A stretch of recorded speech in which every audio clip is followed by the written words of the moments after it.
Happy New Year, everybody. This is Tim Knight, Slope of Hope. Haven't done a video since December 20, and I thought it was high time to get rolling with 2011 here with a new video.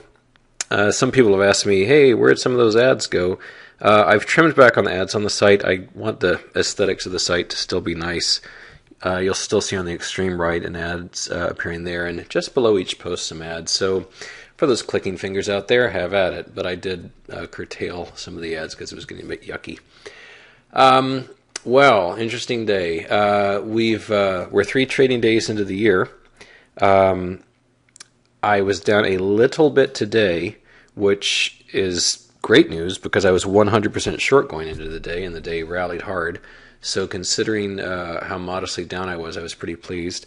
I had a nice day yesterday, which I don't even remember if the Dow was maybe even up yesterday as well, maybe 3 days in a row. But anyway, be that as it may, it was a disappointment though, because when as I usually do in the morning when I'm kind of waking up, I grab my iPad and see what's up.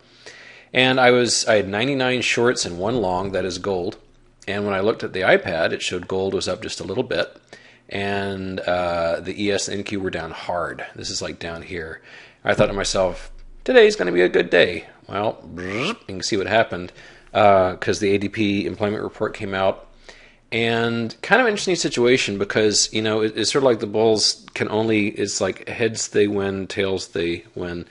If the employment reports are wretched, then they figure the Fed will just keep printing money and throwing it at the market. And if the job report is good, they figure the economy is recovering and that's good for the stock market. So can't lose, right? So what happened today was people got all excited about purportedly a lot of jobs coming into the market. And but Friday will be the big day on that because the big Kahuna monthly report comes out. So although all the equities really rallied hard into that, the folks who suffered were people in the bond world because interest rates just keep flying. And there was a time in human history when this would actually suppress equities, but I guess not anymore. But bonds are just getting zapped. Here, hello, type it right. Here is the March T-bond, and you can kind of divine where that report came out. Did nothing but fall all day long, and of course the beneficiary of that was TBT, for example, which is up 4.35% today. Bond shorts are looking awfully good. Bonds just are getting killed. I've read many a time that bonds lead stocks. I guess people have forgotten that. But the fact that corporate and government bonds are getting their yayas kicked in would kind of suggest that maybe things are going to go south for equities at some point. But we've been waiting about 2 years now. It hasn't happened yet. So maybe there will never be such a thing as a bear market again. Okay? Who knows? So let's look at some shorts and longs. As I said, I entered the day 100% short. I did not end the day that way because given this market's absolute refusal to go down based on any circumstance, barring perhaps nuclear warfare, I decided to balance things back. So I ended the day 60-40. That is 60% short, 40% long. Let's start with a few shorts. One nice bright spot for me was I came into the short FDO, and this is the kind of chart that I just love because these are starting to pop up more frequently now, where they just get zapped in one day. This one fell nearly 9% on strong volume. Their earnings came out. I guess they weren't as strong as people had hoped, but I had shorted this one I think just yesterday, and it got a nice drop there. I actually started to go through my shorts, which number 77 right now, and boy, there's a lot of pretty ones there, but I'm not going to focus on those. I'll just show you a couple. Here's an example, AIZ. This is the kind of chart I just adore. You've got something which has risen tremendously in value, has broken a very important trend line right here, and has sort of clawed its way back up here. And so from a technical perspective, from a charting perspective, terribly clean chart. The likelihood of this going down is so much higher in my mind than it going up and pushing through those levels of resistance. So AIZ, this is a real honey, I think. Here's another one. you'll see it's another A chart. I didn't get very far before I kind of gave up and decided to focus on longs. This one, AMMD, a new chart I'm following, but could wind up being a very nice head and shoulders pattern. Nice week day to day, down 2.24%. Clearly, this neckline here at 1742 is key. Should it break that, all hell will break loose. I imagine it might fill this gap way down here.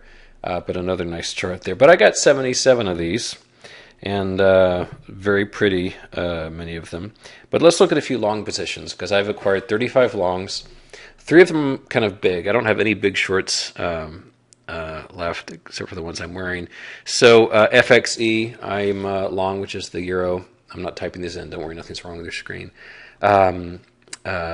GDX, in spite of my saying GDX was doomed, I still think it is. I think it's in for a little bit of a bounce. And I don't know, something else. But let's look at a few of these other ones here, other longs. I mean, some of these stocks, I really have to choke back from barfing, because I never thought I'd be buying junk like that. AIG, for heaven's sakes, this is one that I own. Strong day for AIG today. I guess some people are fantasizing that it's going to like just continue soaring. It's not, but it's still a nice looking pattern.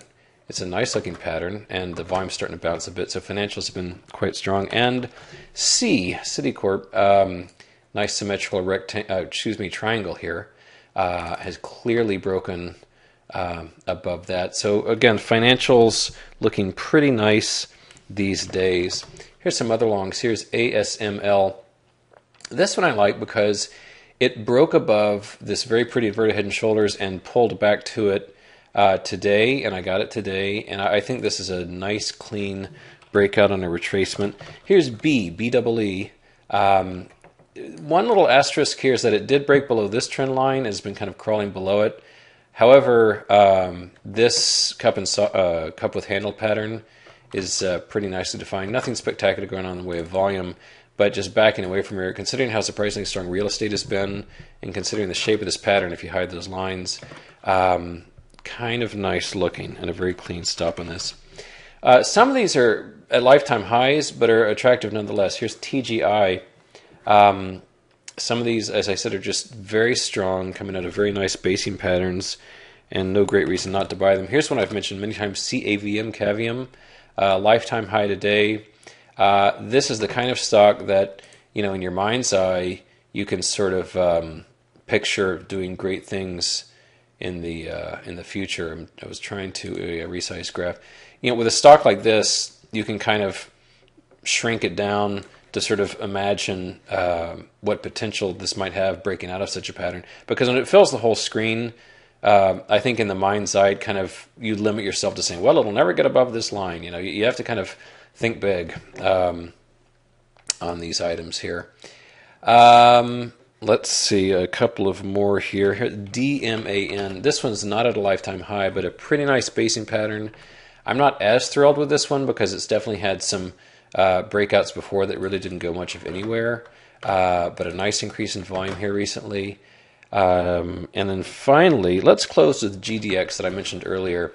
I do own this, and as I said yesterday, my hope and plan is for this to kind of fight its way back to the underbelly of this trend line, which also matches gorgeously with this gap.